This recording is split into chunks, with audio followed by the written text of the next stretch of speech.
will try to at least introduce the way in which Miki elaborates on Heidegger, okay? So I will talk about this, the reception of the concept of Grunderfahrung in Miki, and that's why I title it A Materialist Grunderfahrung. Okay. So you know this already, but just very briefly, Miki is one of the Japanese philosophers who goes to Germany. First, he goes to Heidelberg to study with Rickert, and then he also meets other people like Mannheim. But he feels that somehow Heidelberg is just an extension of his time in Kyoto, right? So he feels there is nothing too new there.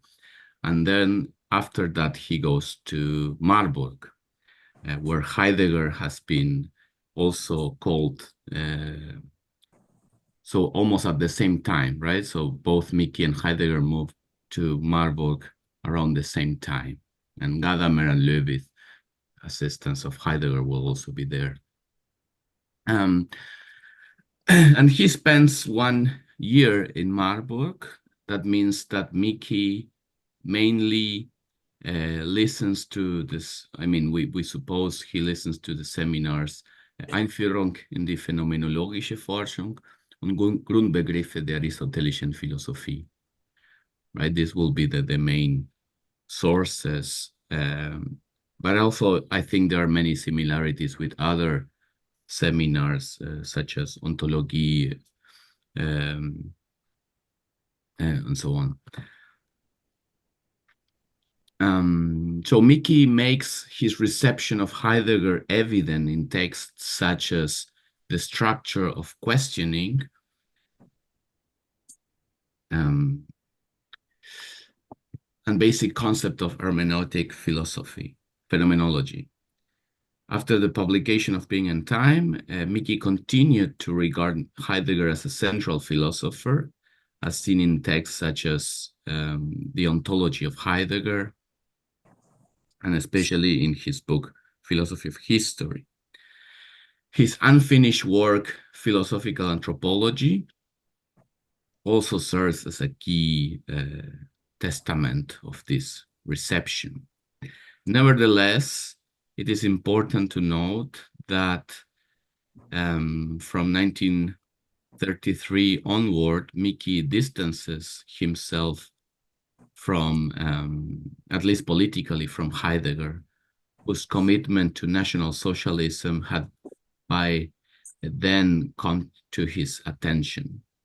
Miki sharply criticized Heidegger in texts, so these short articles such as The Nazi Cultural Oppression and Heidegger and the Fate of Philosophy.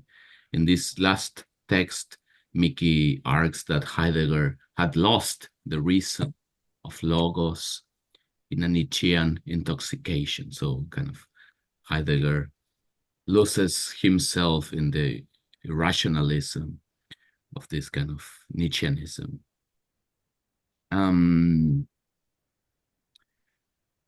So yeah, you know this. So Miki then was very influenced by Heidegger.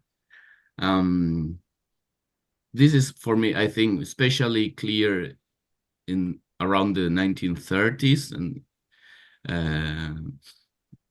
there are more references to Heidegger than later.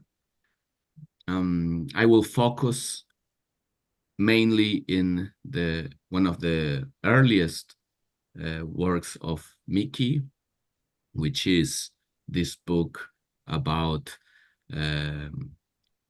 historical materialism and contemporary consciousness from 1928. And as I said, I cannot offer anything too new. There are two good works about, I mean, there are some works, very good works about Miki and Heidegger already. One is an article by Mine Hideki sensei. There is also a very good article by Modi in this special issue of Gendai Shiso. I think Abe Sensei also has a text here. And also there is this in English, the text by Peter Liederbach, included in our volume on Miki. And I actually want to elaborate a little bit on something that Professor Liederbach says there, and a difference between Miki and Heidegger. So this is on the bottom of the slide. So while for Miki, the inauthenticity of public discourse depends on historical circumstances, for Heidegger, it seems to be inevitably linked to everydayness itself. So I want to elaborate on this distinction or this difference between Miki and Heidegger. So it seems that for Miki, the notion of Alltäglichkeit, everydayness, is a little bit different than in Heidegger. And I think this has to do with Miki's also Marxist influence. So I will talk a little bit about this. So let's start with this concept of Grunderfahrung or fundamental experience, Kisokeiken in Miki.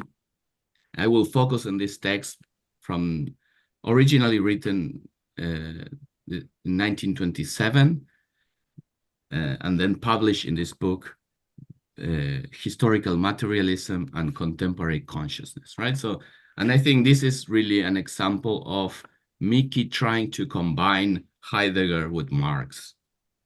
Okay, so let's start with Marx. There is a very famous passage in Marx, but I will quote it because I think it's very important and interesting, is when Marx defines or talks about this kind of structure of the society, and he talks about the Überbau and the Unterbau, right? The superstructure and the infrastructure.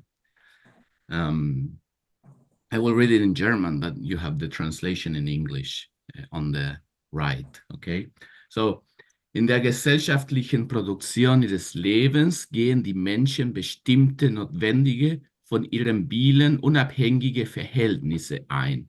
Produktionsverhältnisse, die einer bestimmten Entwicklungsstufe ihrer materiellen Produktivkräfte entsprechen.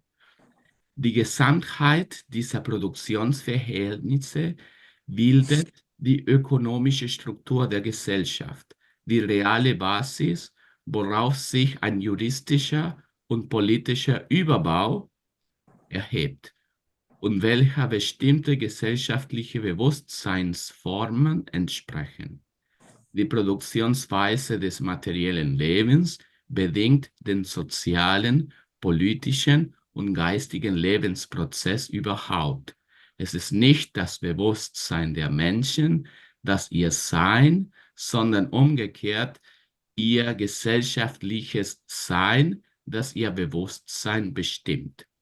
And this last sentence, I think, is important for us. So it is not the consciousness of man that determines their existence, but their social existence that determines their consciousness. Somehow, this is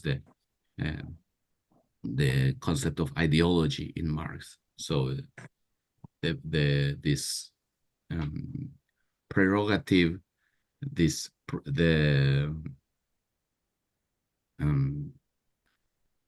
the prerogative of the modes of production, right? So it is not that we determine existence with our minds, a kind of idealism, but our way of thinking is a result of the social structure and the modes of production in which we live.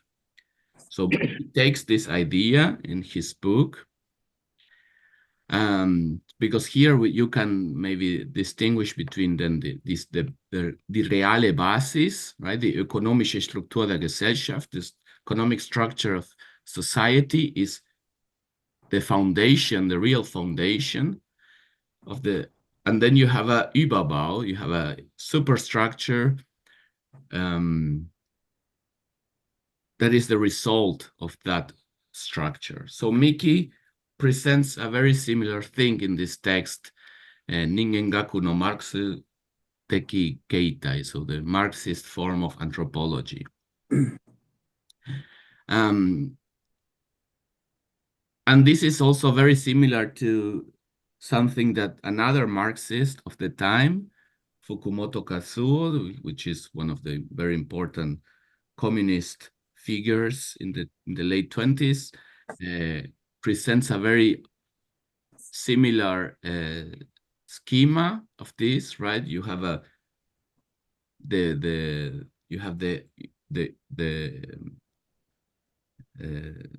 Unterbau, right?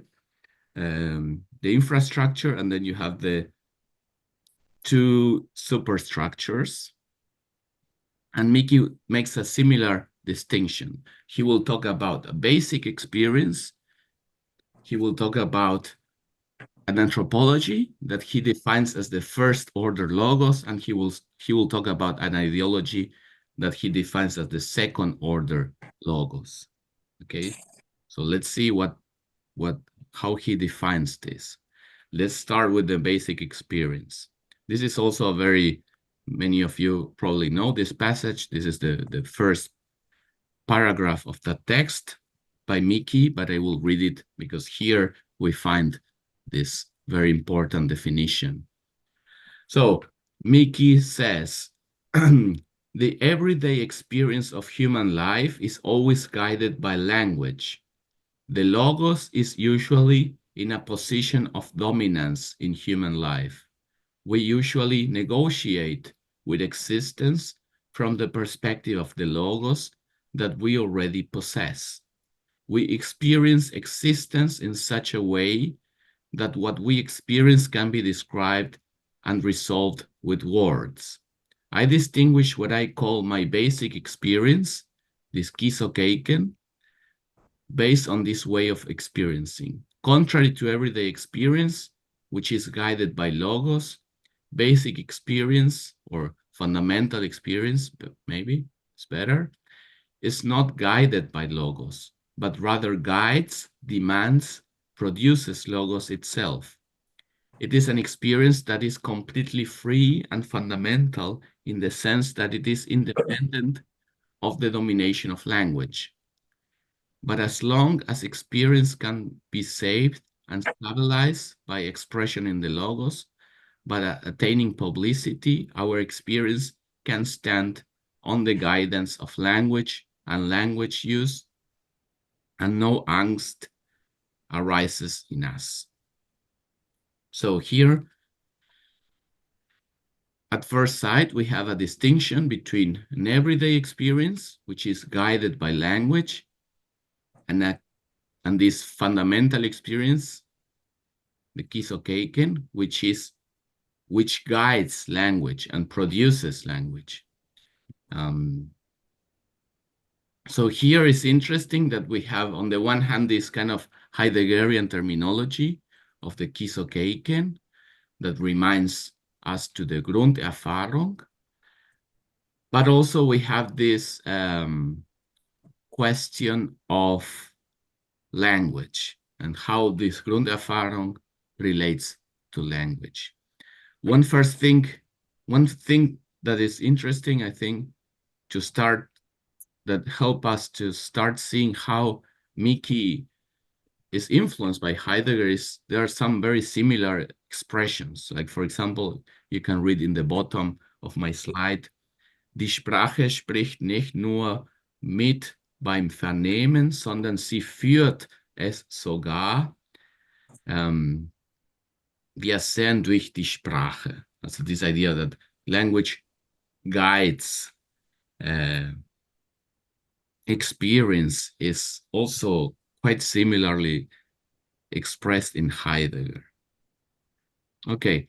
So there is this debate, where does Miki take the idea of Kisokeiken from? Because of course, on the one hand, there is Nishida's Junsei Keiken, the pure experience. Miki mentions in a footnote Bergson as someone who influenced him at this point. People like Tosaka Jun talks about Diltai, because Diltai also has a concept of Grunderfahrung. But then some people, of course, also refers to Heidegger, because Heidegger also uses the expression of Grunderfahrung in these early seminars. So let's take a look to some of these passages. For example, I will read this. I'm sorry, I didn't put the translation, but we can translate this together. So here, Heidegger talks about this sachgebende Grunderfahrung, so the Grunderfahrung that gives you the things, so to say. So hinsichtlich der sachgebende Grunderfahrung, die Erfahrung, in der ein Seiendes hinsichtlich seines primären Aussehens bestimmt wird, so dass aus dieser Grundansicht alles weitere geschöpft und in seinem Sein charakterisiert wird. Jeder Seiende als Dasein ist ein Seiendes, das sich als da zeigt. In der Welt sein heißt ein Seiendes in seinem Aussehen erschlossen da haben und mit ihm als Erschlossenem zu tun haben. In der Welt sein heißt in gewisser Weise die Welt da haben. Es ist nicht nur die Welt, die bewohnt werden wird, sondern auch das Sein selbst in seiner eigenen Tiefe. Das in der Welt Sein ist charakterisiert durch die Befindlichkeit. So here we have the Grunderfahrung characterized as diese Befindlichkeit, as being in the world, as finding itself as there in the world. And maybe the second quote also, when Heidegger talks about the hermeneutische Einsatz, he says, er ist aber auch kein fertiger Besitz, sondern er spricht und er wächst einer Grunderfahrung, das heißt hier einem philosophischen Wachsein, in dem das Dasein ihm selbst begegnet. What is interesting here is this idea of the Grunderfahrung is where the Dasein encounters itself in the world. So it's not just encountering itself as a self-reflection, it's encountering itself in the world. And Miki puts, I think, this much more simpler. He writes, when he says, okay, what is the Kisokeiken? What is the basic experience? He defines it as I am together with other people, together with other things, or together in the middle of things. So this, for that reason, this Befindlichkeit is always Befindlichkeit with other beings, right? In relation to other beings and in negotiation with other beings. Das Dasein selbst bestimmen wir nach seinem Seinscharakter als Sein in der Welt, genauer als miteinander sein, miteinander haben der Welt, in der man ist. Dieses Miteinander haben ist ein Umgehen mit der Welt als Besorgen der Welt. Okay, that was the first level of this image that I presented you. Sorry, I don't want to talk too long, so let me check the time. Okay.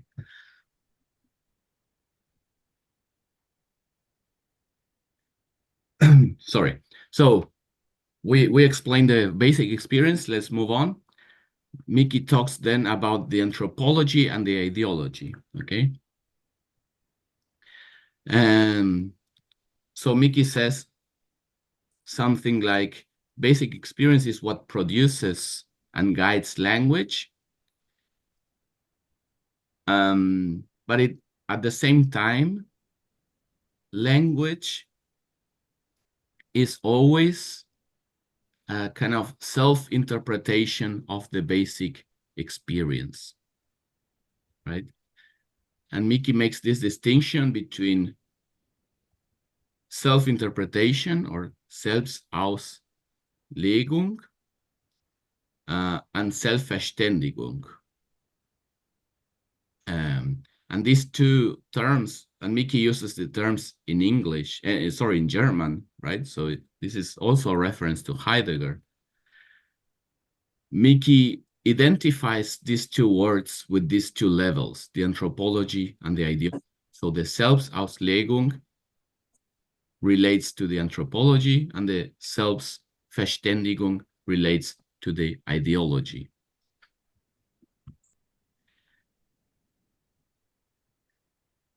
We read before that the basic experience is to a certain extent exceeds, right, goes beyond language, it's more than language, and for that reason the basic experience causes anxiety, angst. That's why Miki says that the basic experience is an experience of darkness.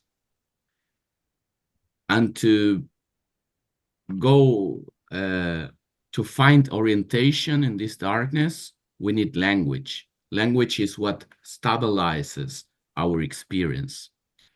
So according to Miki, this being in a world can be stabilized primarily through the use of language. This point is reminiscent of Nishida's pure experience, which is a pure simplicity in that it is also a chaos in which there are no boundaries. It can thus be said that basic experience must imply a certain degree of instability. Miki says basic experience is, as an experience of reality, darkness. Also in Heidegger, we find this idea that these metaphors regarding light and darkness in a very similar sense. For example, somewhere Heidegger writes, unsere Sprache ist eine Sprache des Tages. So our language is the language of the day. So maybe here we also have this Heideggerian influence. And also Heidegger said that what the starting point is never something already done. It's not something already closed. Es ist kein fertiger Besitz, sondern entspringt und entspringt einer Grunderfahrung.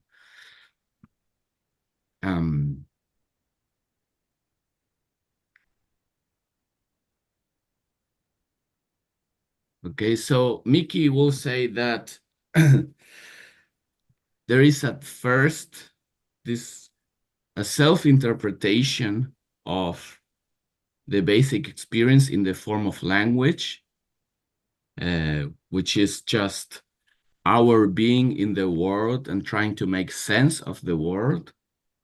But this self-interpretation of language at some point becomes codified, sediments itself, right? And institutionalize itself. And this is where the level of ideology arises. So our ideology is not just self-interpretation of the basic experience. Ideology is a system of a discursive system that has no direct relation to the basic experience. There is a distance, right, between the ideology and the basic experience. The anthropology is the self-interpretation of basic experience that has a direct relation with the basic experience. It's just the self-expression of basic experience in the form of language. To make it understandable, I think that this could be understood as common sense, something like that. The doxa, Heidegger also talks about doxa, the common sense. But this common sense also becomes institutionalized, codified in the form of ideology. And ideology means mainly for Miki, the scientific disciplines, like philosophy. All the discourses, academic discourses, are part of the ideology.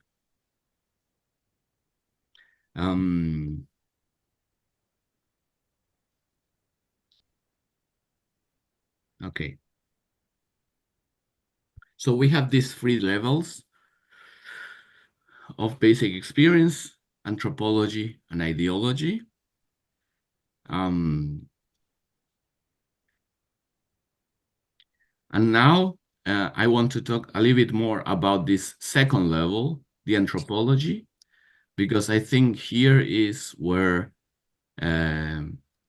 we find the idea of everydayness, of Alltäglichkeit, or Nichijose in Miki.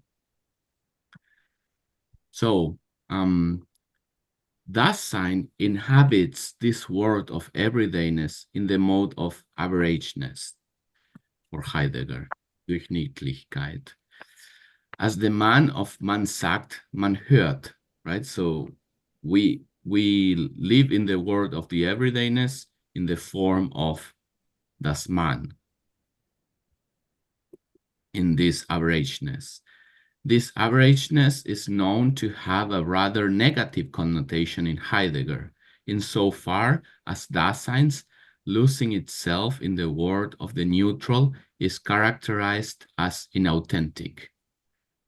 So, for example, Rentsch says, die alltägliche Oblichkeiten und Gewohnheiten der Daseinsbewältigung, das einerlei der Trott und oberflächliches Gerede sind eher uneigentlich. So in some passages for Heidegger, it's somehow clear that this averageness is superficial, right? And in that sense, inauthentic. So I want to talk about this superficiality, because here is where Miki makes a different interpretation. Sorry. So now I will read Miki. So I will quote Miki.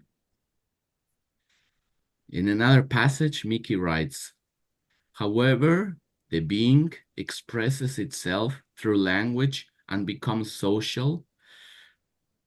Sorry, when being expresses itself through language and becomes social, we enter the world in which the category of the man emerges and takes on a special character. We call this the mediocrity or neutrality of being. For example, I go to buy a table. I say to the salesman, "Give me a table." He then understands me correctly and shows me some tables. The fact that he understands me is because the language has been neutralized.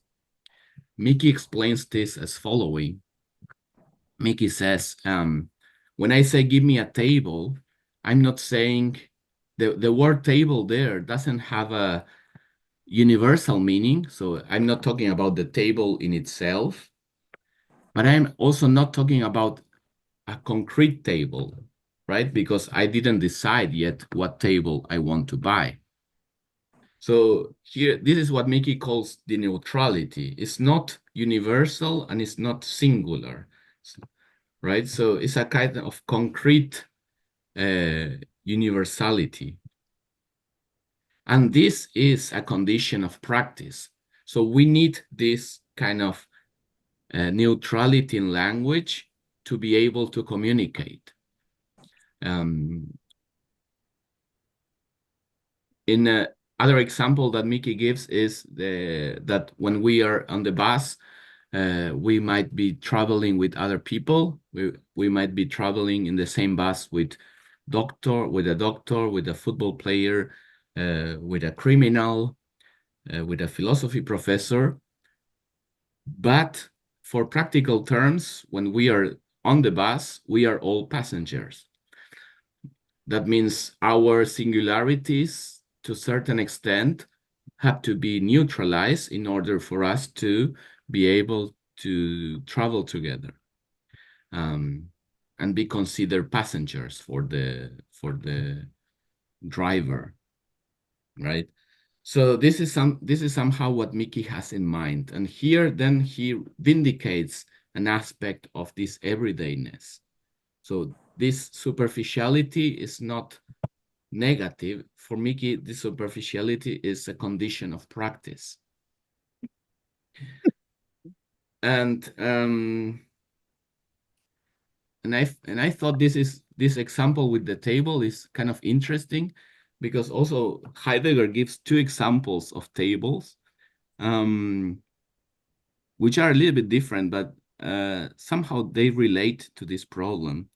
This is in Ontologie Hermeneutik der Faktizität, right? So this is not a seminar that Miki went to, but let me read this. So Heidegger gives two descriptions of a table.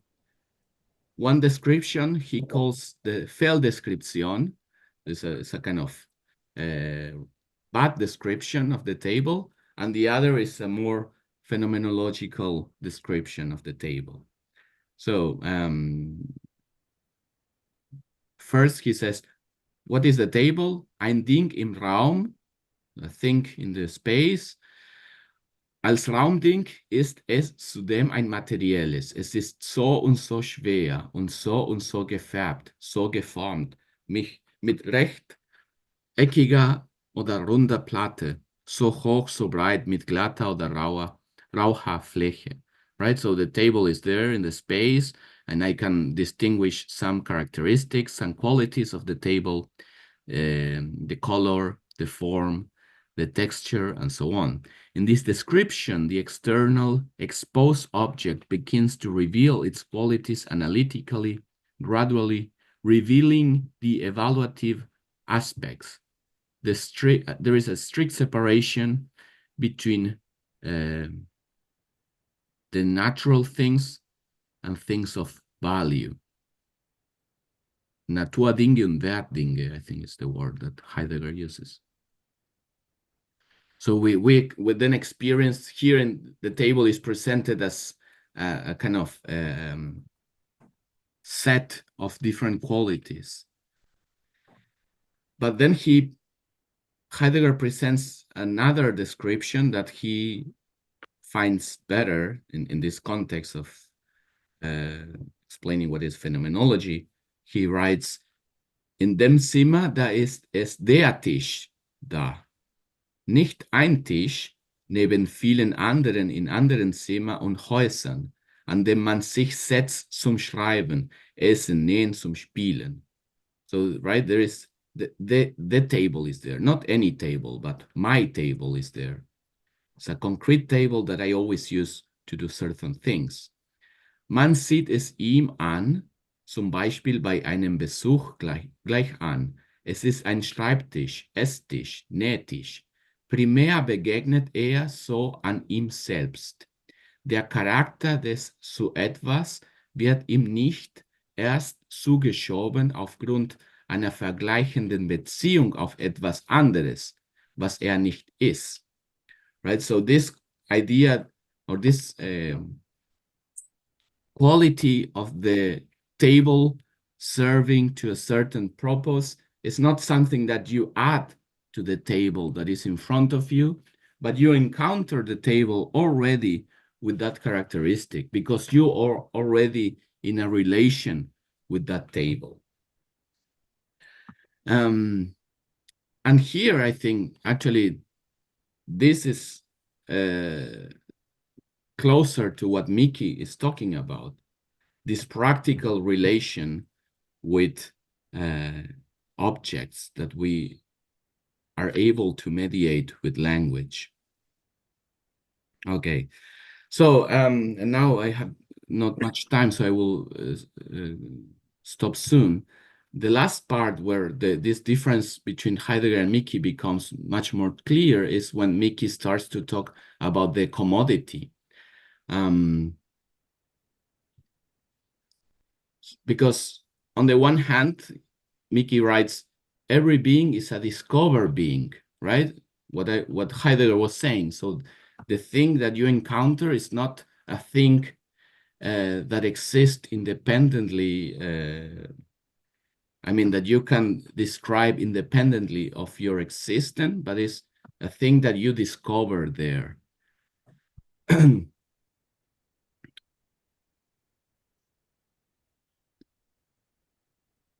And this is at this point, Miki and Heidegger agree, right?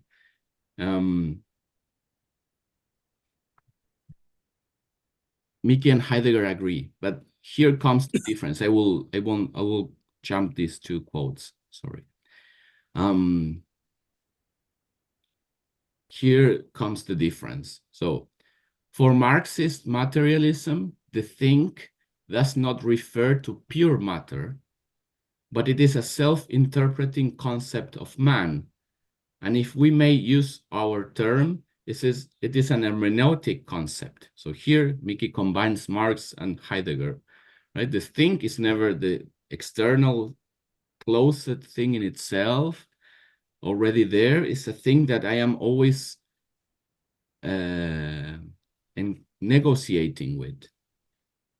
But, and this is the difference maybe, work is really the foundation that constitutes concrete materialism. So in the relationship between me and the thing, Miki introduces this idea of working, because everything that we relate with is a product of certain work, right? Everything around us was made by someone.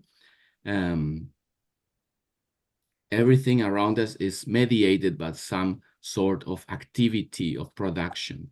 After all, work is an action that already requires a relationality.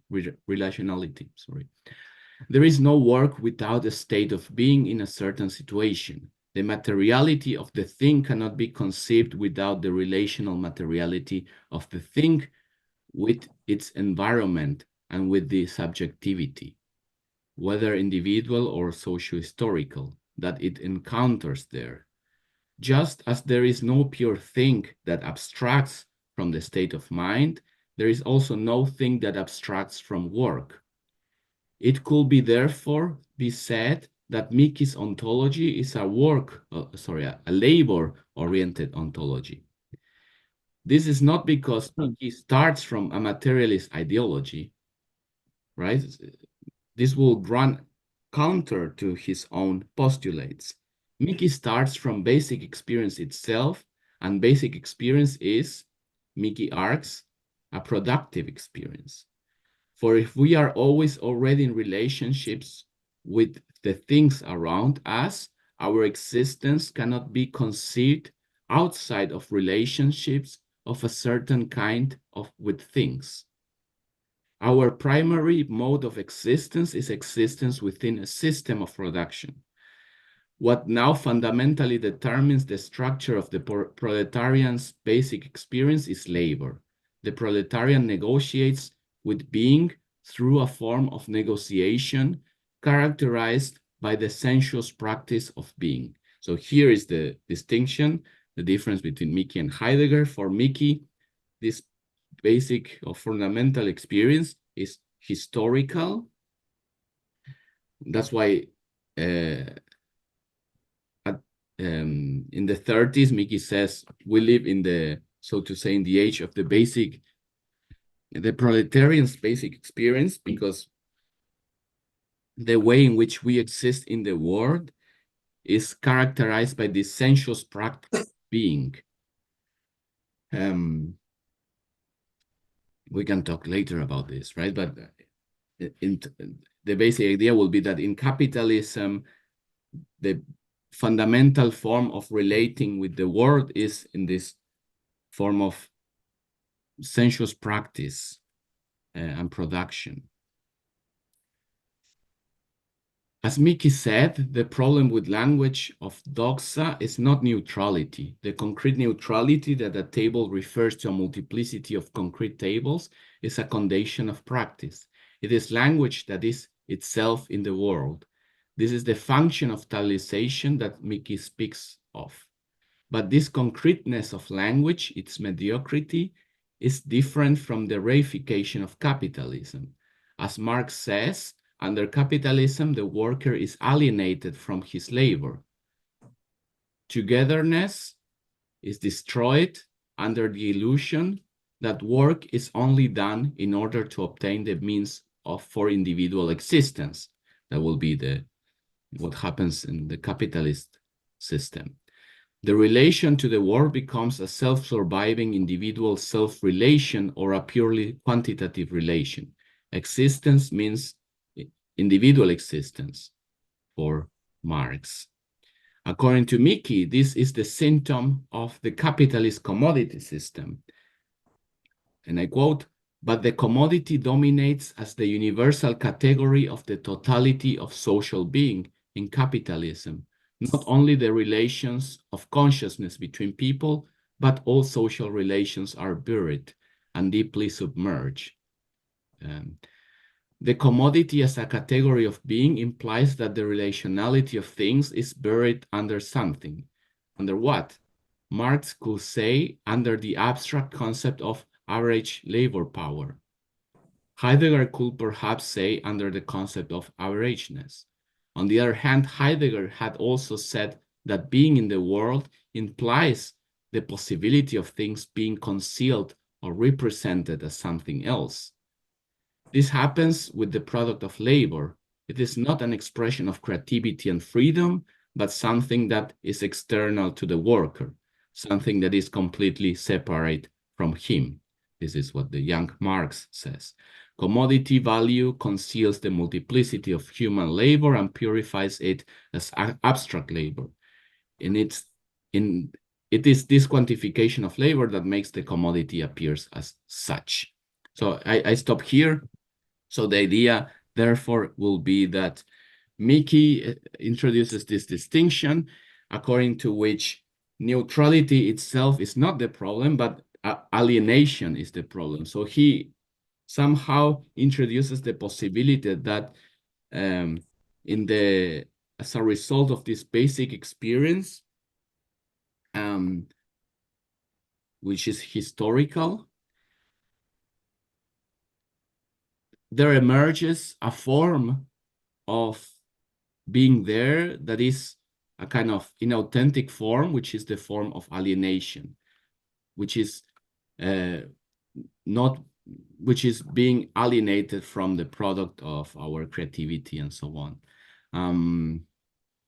Yeah, I don't know if this point was clear, but yeah, that's simply what I wanted to point out today, this difference between Miki and Heidegger. So thank you very much. I stop here.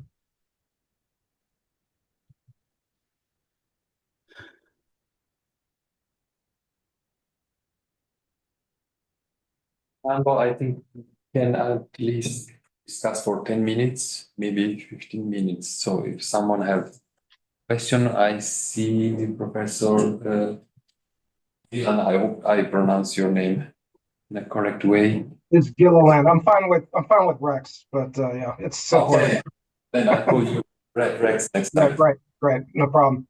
Yeah, Fernando, I found your talk very interesting. This distinction, this three-part distinction, you also talked about that to the Miki reading group, and I've been thinking about it. In this case, I'm a little bit curious. Like, it's if I understand you correctly, you're associating Marx's fundamental structure with the basic experience in Miki, and the superstructure with the ideology part. And I'm wondering if it makes more sense to associate the fundamental structure with the anthropology, the middle part, for the following reason. I mean, it's structural. It sounds like language, but also, the basic experience, as far as I understand it in Miki, is something disruptive that kind of changes or transforms things. And to me, that sounds more like Marx's, notion of like the desire for labor, that, that's kind of what, or that's an underlying force that leads to changes in the economic structure over time. I'm just curious what you think about that, or do you think if the fundamental structure is associated with the basic structure, is there like a mediating level in Marx that you have in mind? Thanks. A very interesting paper. Thank you very much, Rex. Nice to see you again. Yeah, you're right.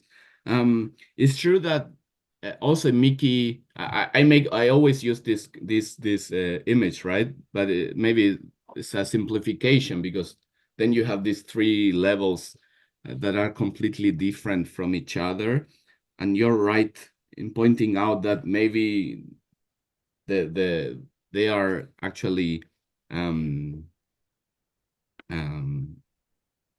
overlap. They overlap each other, right? And I will agree, this idea you mentioned, the desire for labor.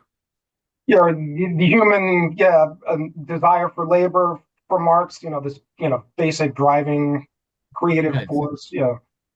Yeah, that's the thing, right? Because Miki existentializes Marx and Marxifies Heidegger. So you have, I will agree that the basic experience in Miki, I will say, is the two things, right? Because on the one hand, the basic experience is historical and refers to the concrete way in which we exist. And this concrete way in which we exist necessarily has to refer to a system of production. But this system of production is not stable. It's always changing, and it's also changing because of these desires. And I think this is one reason why Miki later speaks about pathos, right? And not anymore about the basic experience, because he makes to make more clear this level of desire, this libidinal aspect of it.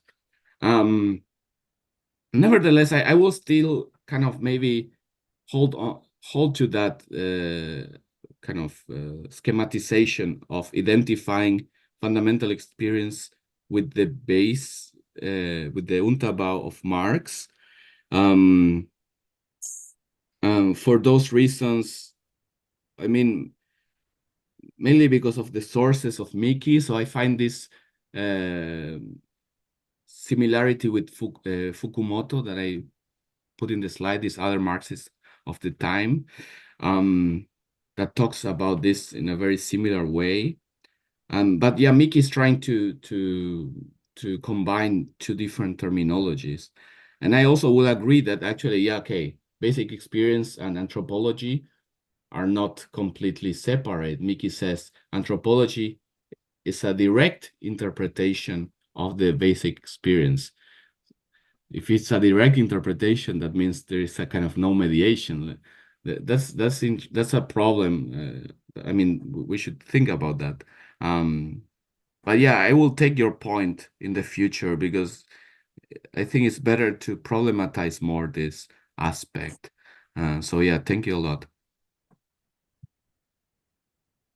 Thank you. And next question, Professor Schmid. Yeah, thank you very much for this fascinating presentation. My question got sparked by one of your last slides, where you kind of in passing talked a little bit about the role of language in Miki. Yeah. And I wondered kind of, it might be kind of a side effect to the issue, but I wondered kind of what role, or how you compare the role of language with regard to the basic experience in Miki, what role language plays there, especially in the comparison with Heidegger, where language obviously also plays a very big role. So basically, my question boils down to, how would you compare the conceptions of language between Heidegger and Miki? Okay, thank you. This was the slide that you meant, or? Yeah, exactly. Yeah. So yeah, there is this question of in Miki first. So Miki says the basic experience or fundamental experience guides language and produces language. And the question is then, okay, is there language already in the basic experience? Like, how should we think about that? Usually people point out, probably right, like Strombach, and I think Liederbach also points out, it's not like we should do a pure distinction and say, okay, the basic experience is a kind of mystical experience without language, right? It's not what Miki is trying to say. So in that sense, maybe you know Heidegger better. I will say maybe we should understand that closer to Heidegger in the sense that already being there is being open to language. That is, the basic experience is already somehow the opening of language, because being in the world means being also there to see ourselves, encounter ourselves there and talk about ourselves in the world. Yeah, what do you think about that? Yeah, I mean, I just wondered kind of as kind of the language plays such a big role in Heidegger's conception, especially obviously in the later Heidegger. Yeah. And I wondered kind of how that kind of relates to Miki's more Marxist understanding and how far kind of this Marxifying of Heidegger and kind of existentializing of Marx that you put forward, how that plays out in the field of language and Right. Miki's understanding of language. Right. Yeah, Miki later will kind of also change the terminology, right? And say, made the distinction between pathos and logos. So first he talks about basic experience and ideology, and then he will talk about pathos and logos. And pathos is also an expression that we find in Heidegger, which is interesting. I mean, we find in Aristotle, and Heidegger takes that from Aristotle. I don't know Heidegger so much to make like a very bold statement about this, so I don't know, but I feel that for sure in Miki, at least in this text, there is a priority of these material conditions of existence, and in that sense they condition also language. So language is, of course, is a self-interpretation of this existing in the world of production. And production means not just in a factory, means everything we do is production. Self-interpretation of this being there in the world of production, but then language is always kind of ontologically comes after this moment of materiality, I will say, if that makes sense. And I will say maybe in Heidegger that's different, right? But yeah. Yeah, thank you. Fernando, we have two questions. One question probably you can read from Professor Tamada on the chat. He asks, when considering the philosophy of Kyoshi, Miki, and Heidegger, is it possible that Rickard's philosophy plays a role? This is one question. Then the other question is from Professor Abe. Okay. Thank you so much for your very clear and educating presentation. I really enjoyed your talk. And I would like to pose a question addressing the difference between Miki and Watsuji in terms of their reception of Marx and Heidegger. And as you know, if I correctly remember, early 1930s, Miki published the first Japanese translation of Marx and Engels' Deutsche Ideologie, German ideology. Yeah. And Watsuji was really inspired by this translation, Oh, which is exemplified his first work on his own system of ethics, titled Ethics, but not the later big book, but it's just a short, or not short, but it's just an essay. Though this essay is titled Ethics, published in 1931, I mean. And in this essay, titled Rinrigaku Ethics, Watsuji refers to Miki's translation of German ideology, where we find a passage. Of course, this passage is from Marx and Engels, and this passage says both the consciousness of individual persons and language, so that we use in our ordinary life, both these come from our gesellschaftliches Leben oder gesellschaftliche Verhältnisse. So social life or social relationships. This is Karl Marx and Friedrich Engels' ideas, which Watsuji points out, finds very interesting for his own idea.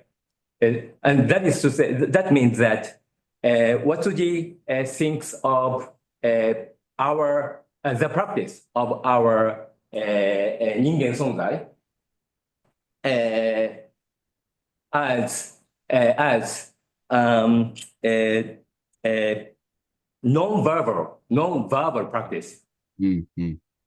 And from this non-verbal, so interpersonal relationships does arise language. But as you very interestingly, you are in this presentation you were talking about Miki's idea is that the kisokeiken, the basic experience, needs a guidance by language. In this sense, language is closely tied with what Miki calls kisokeiken.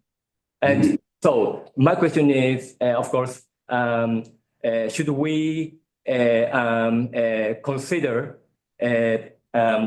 our practice at the most fundamental level to be non-verbal, according to Watsuji, or something necessarily accompanied by language, according to Miki? So I was asking myself this question. Well, so I would like to say something about this question. Thanks so much. Thank you very much.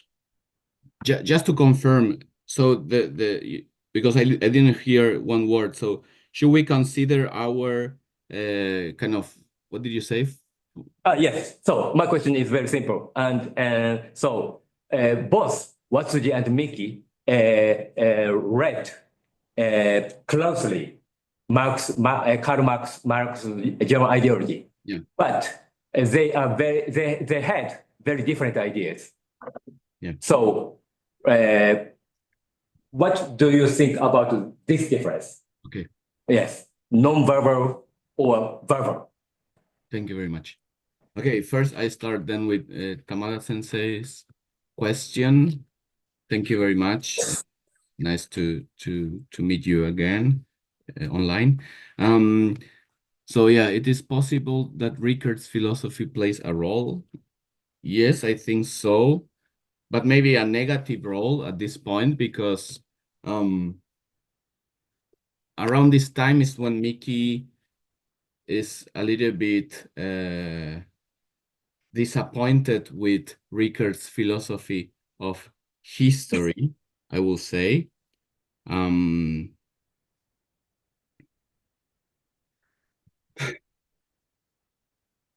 mean, there are many reasons for that, but I will say mainly the main problem of Rickard's philosophy of history is that it's a formal philosophy of history, right? Because Rickard tries to think, how can we philosophize about history?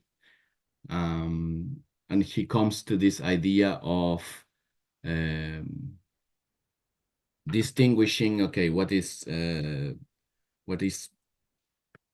valuable in terms of history.